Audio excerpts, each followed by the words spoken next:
Morning children. आज हम BEd first year के सेकंड पेपर समकालीन भारत और शिक्षा की 5th यूनिट की बात कर रहे हैं, जो कि आज ऑलमोस्ट समाप्त हो जाएगी आपकी 5th यूनिट। इसको कोशिश करेंगे कि आज ये समाप्त हो जाए, जिसका नाम है आपका ओवरव्यूज ऑफ एजुकेशनल स्कूल्स। तो इस संदर्भ में आज हम बात करते हैं अद्वैत वेदांत दर्शन की। अद्वैत वेदांत दर्शन। अब देखिए, जैसा कि आप पीछे अगर आप बोर्ड पर एक निगाह डालेंगे तो आप देखेंगे कि अद्वैत वेदांत दर्शन ये दिया था शंकराचार्य ने। अब हमारे यहाँ, हमारे भारतीय परंपरा में, हमारे देश में, मुख्य रूप से भारत में अगर हम देखें तो 4 वेद हैं: ऋग्वेद, यजुर्वेद, सामवेद और अथर्ववेद। तो वेदांत का मतलब होता है वेदों का अंत। ये वो स्थिति आ गई वेदांत जहां पर कि वेदों का अंत हो गया, मतलब इसके आगे कोई ज्ञान नहीं है। ऋग्वेद, यजुर्वेद, सामवेद और अथर्ववेद। वेदांत मीन्स अथर्ववेद के बाद आपका जितने भी वेदों का निचोड़ था वो सारा आया आपका वेदांत में। यहां पर वेदों का अंत हो जाता है। इसका संबंध है हमारे उपनिषदों से। और उपनिषद क्या है? जो कि हमारे वैदिक साहित्य का जो मेन ज्ञान खंड है, जिनमें सारा ज्ञान भरा हुआ है, वो है हमारे उपनिषद। तो वेदों को आप एक प्रकार से, जो वेदांत है, इसको आप उपनिषद का निचोड़ भी कह सकते हैं। वेदांत क्या है? ये आत्म साक्षात्कार की आध्यात्मिक परंपरा है। वेदांत वो स्थिति है जहां पर कि हम अल्टीमेट पहुंच गए। ज्ञान की लास्ट स्टेज है जहां पर कि अब हम ये देख रहे हैं कि मैं क्या हूं, ब्रह्म क्या है, आत्मा क्या है। आत्मा परमात्मा का अंश है और आत्मा को परमात्मा में विलीन होना है। ब्रह्म एक है, ईश्वर एक है। अब यहां पर इन्होंने बताया कि वेद मंत्र, जो वेदों के जो मंत्र हैं, जो वेदों में मंत्र दिए गए हैं, उनको 4 भागों में विभक्त किया गया है। वेदों में दिए गए मंत्रों को 4 भागों में विभक्त किया गया है: संहिता, ब्राह्मण, आरण्यक और उपनिषद। वेद मंत्र 4 भागों में है: संहिता, ब्राह्मण, आरण्यक और उपनिषद। ठीक है। अब देखिए, अगर हम बात करते हैं, जैसा कि पिछले वीडियो में आपको बताया था, जब हमने बात करी थी आस्तिक दर्शनों की, उसमें हमने आपको बताया था कि कुल 6 आस्तिक दर्शन हैं। 6 आस्तिक दर्शन, इनमें न्याय, सांख्य, योग, वैशेषिक, मीमांसा और वेदांत। तो वेदांत के बारे में हम आज पढ़ेंगे। और हमने नास्तिक दर्शनों में बात करी थी बौद्ध की, जैन की और चार्वाक दर्शन की बात हमने करी थी।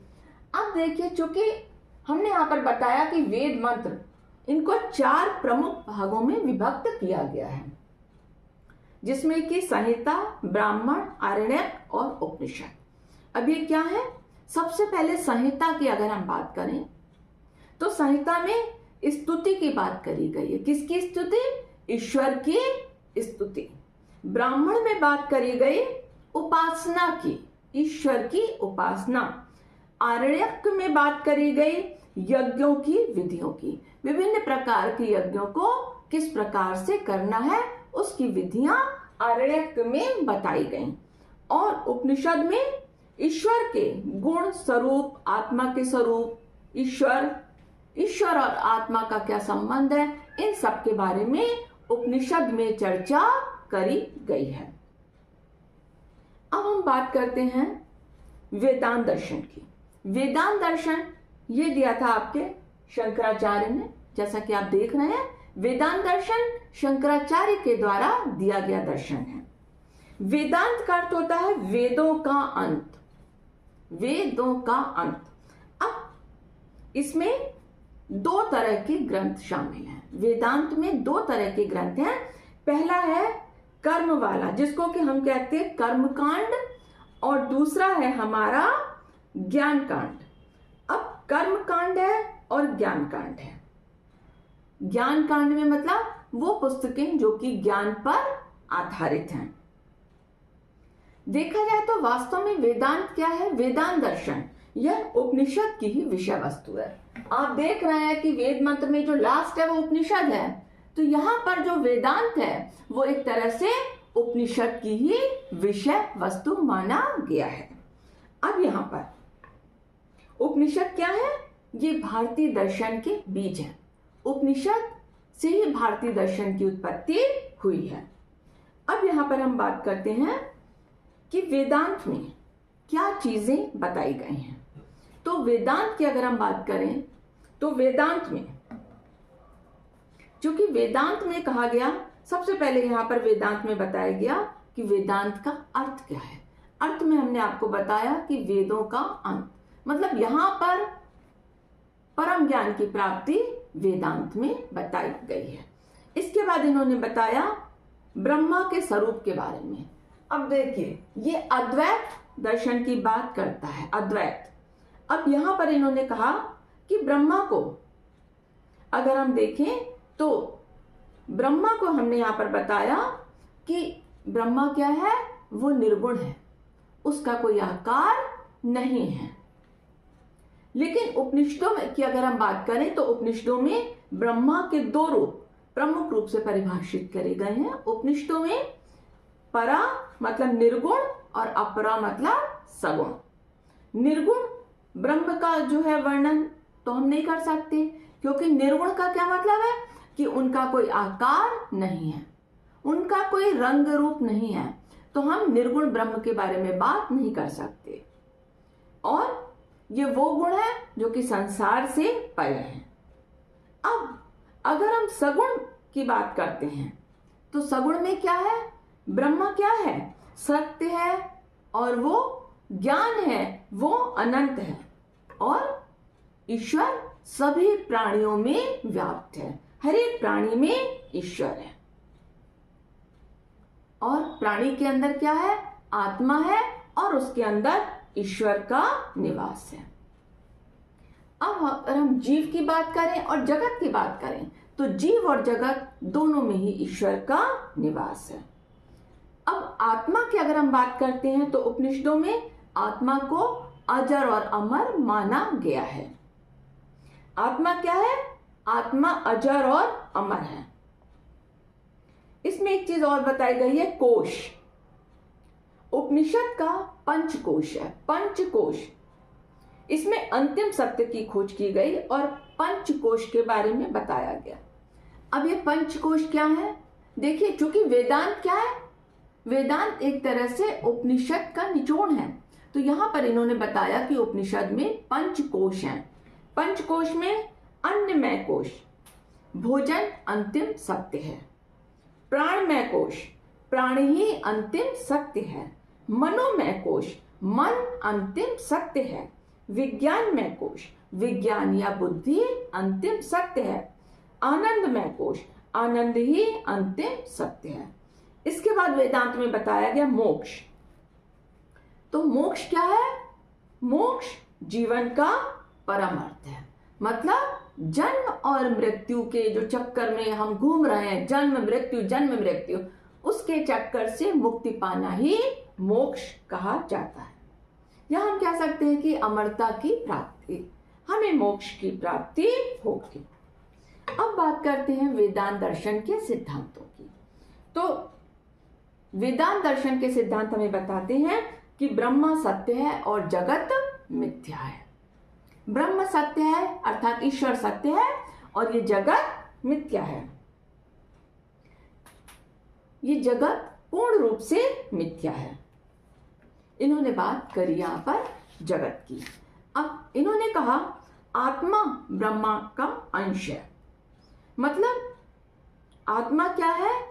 आत्मा ब्रह्मा का एक अंश है, और अल्टीमेटली क्या होना है?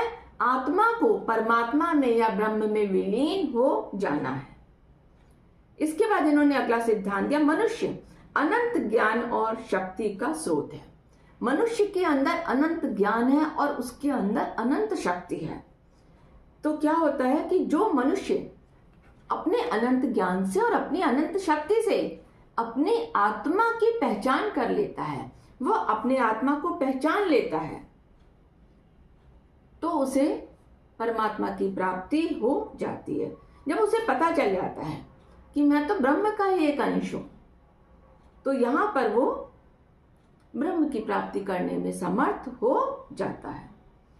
एक चीज इन्होंने और बताई थी कि जो हमारे संचयमान कर्म होते हैं, जो संचित कर्म होते हैं, इन पर मनुष्य का विकास निर्भर करता है। अब वेदांत दर्शन बात करता है संचित कर्मों की और प्रारब्ध कर्मों की। ये कहता है कि हमारे संचित कर्म और हमारे प्रारब्ध कर्म दोनों ही बहुत महत्वपूर्ण हैं। साथ साथ ही ये भी मानता है कि मनुष्य के विकास का आधार उसकी ज्ञानेंद्रियां, उसकी कर्मेंद्रियां और उसका मस्तिष्क है। इसके बाद इन्होंने अगला सिद्धांत दिया कि मुक्ति के लिए ज्ञान आवश्यक है। आचार्य शंकर का मत था कि जब तक मनुष्य अच्छे कर्म नहीं करेगा, भक्ति मार्ग को नहीं अपनाएगा, तब तक उसे मुक्ति की प्राप्ति नहीं होगी। इनका मतलब था कि मुक्ति की प्राप्ति तभी होगी, मुक्ति प्राप्ति का एकमात्र साधन है आत्मा और ब्रह्म का ज्ञान प्राप्त होना। जब हमें आत्मा का ज्ञान प्राप्त होगा, हमें ब्रह्म का ज्ञान प्राप्त होगा, तभी हमको मुक्ति की प्राप्ति होगी। इसके बाद इन्होंने कहा माया। माया क्या है? माया असत्य है। उपनिषदों में माया को बहुत बलशाली माना गया, क्योंकि इनका कहना था, उपनिषद में एक जगह इस बात की चर्चा करी गई कि भगवान इंद्र ने अनेक बार अपनी माया से अनेक रूप धारण करे।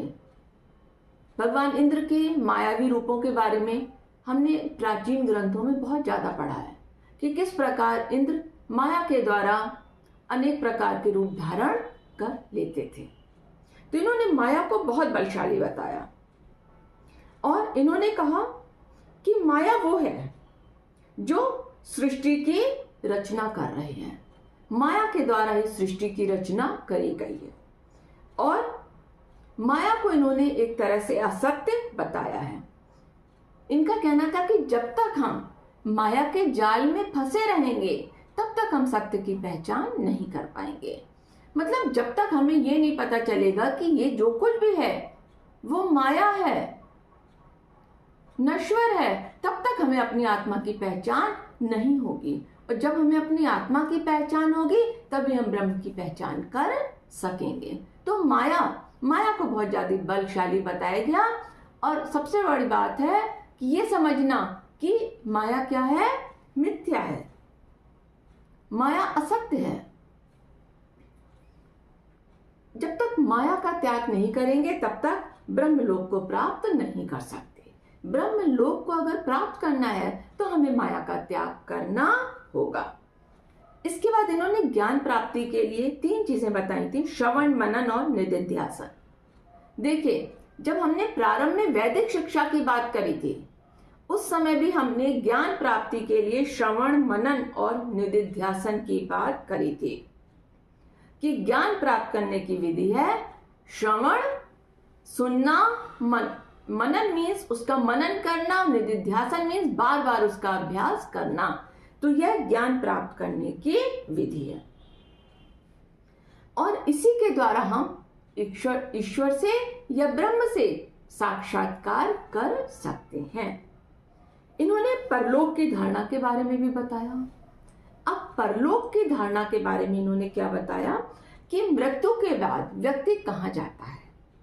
मृत्यु हो गई, अब मृत्यु के बाद इस लोक से तो उसका नाता टूट गया, अब वो कहाँ गया? तो इन्होंने कहा मृत्यु के बाद जीवन की 3 स्थितियां बताई हैं।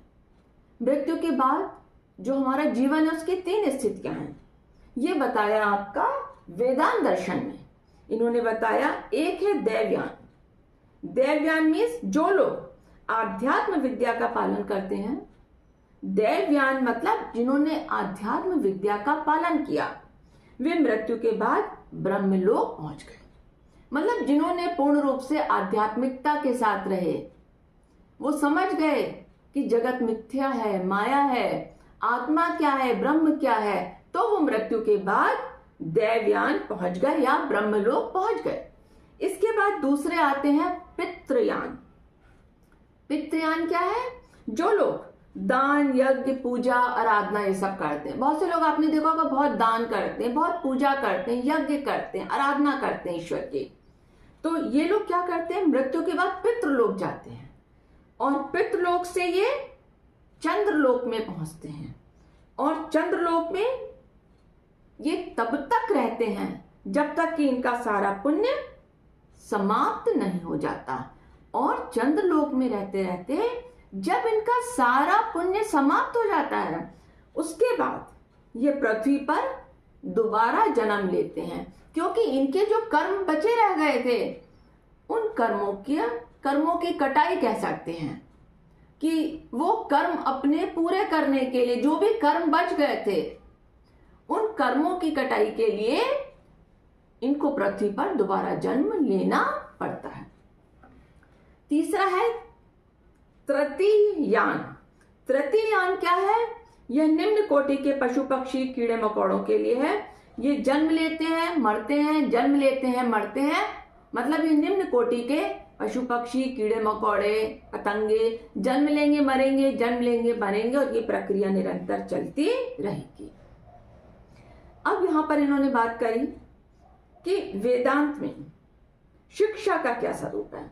तो शिक्षा के स्वरूप में इन्होंने जो शिक्षा के उद्देश्य बताए थे, शिक्षा के उद्देश्यों में इन्होंने बताया परम ज्ञान की प्राप्ति, शारीरिक विकास, चरित्र निर्माण, सर्वांगीण विकास,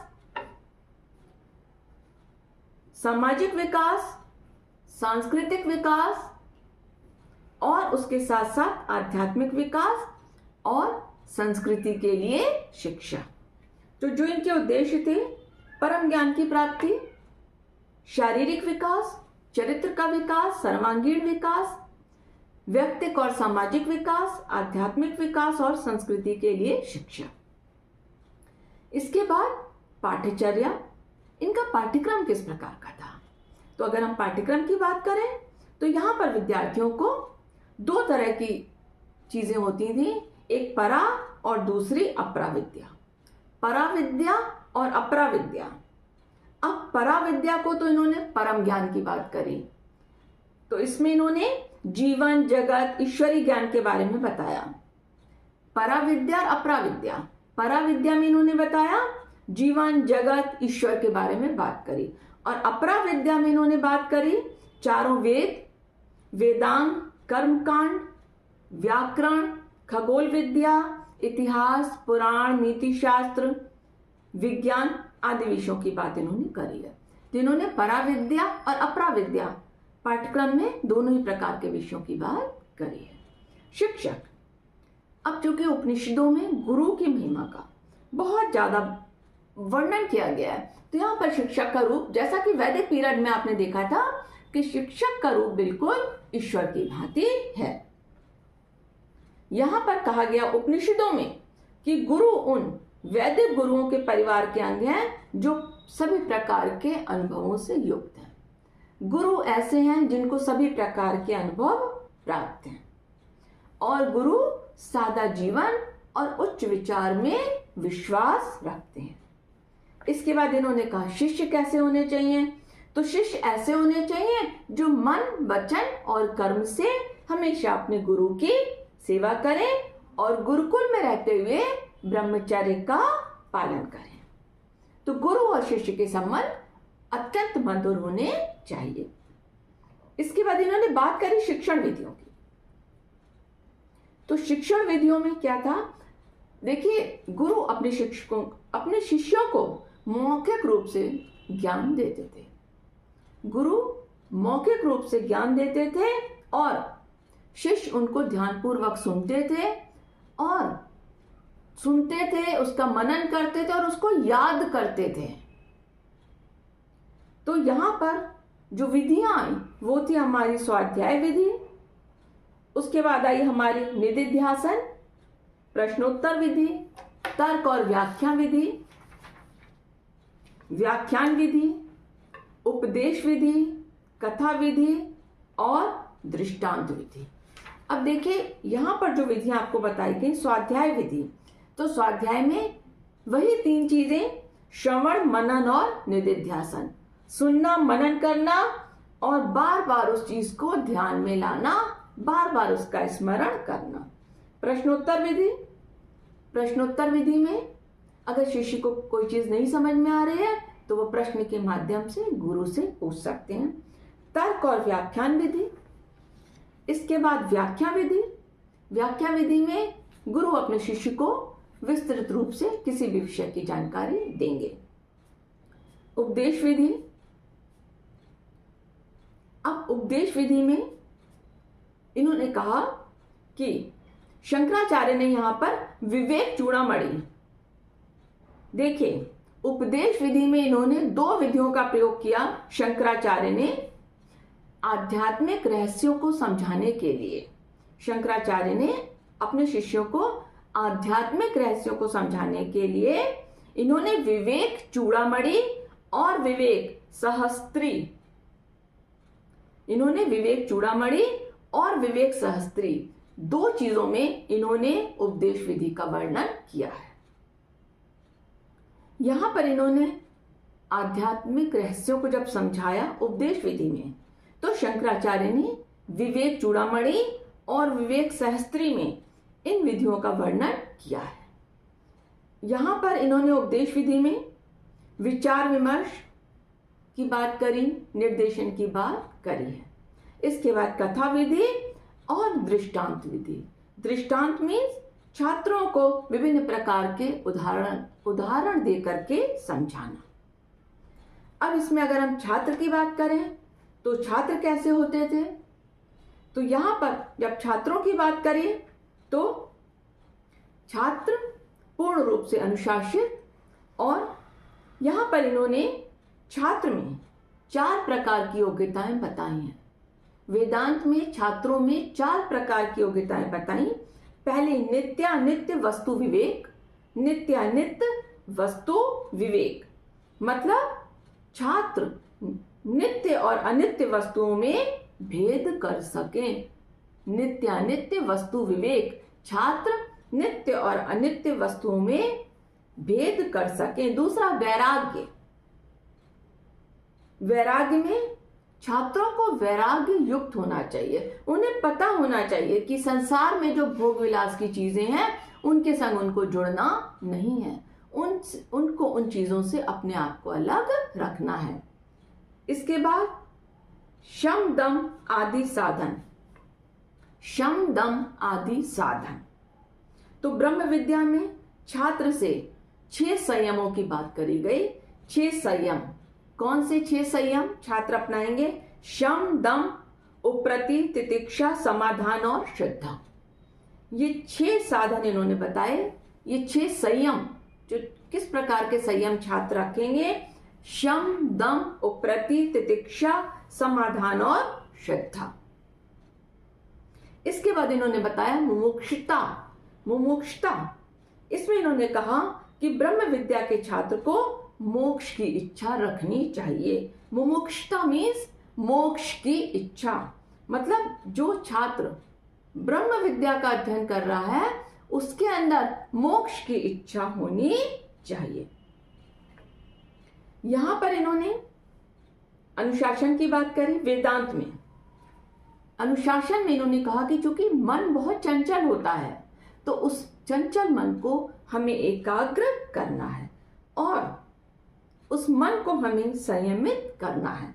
तो यहां पर इन्होंने बालक की प्रकृति की 4 अवस्थाएं बताई थी। वेदांत में 4 अवस्थाएं बताई बालक की प्रकृति की।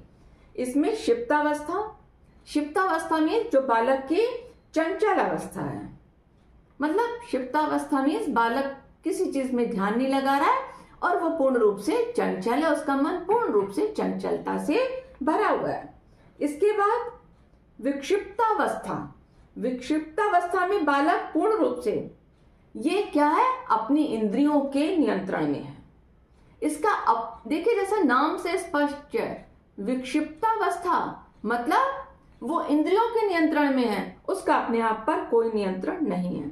वो काम करना चाह रहा है जो उसकी इंद्रियों को अच्छा लग रहा है।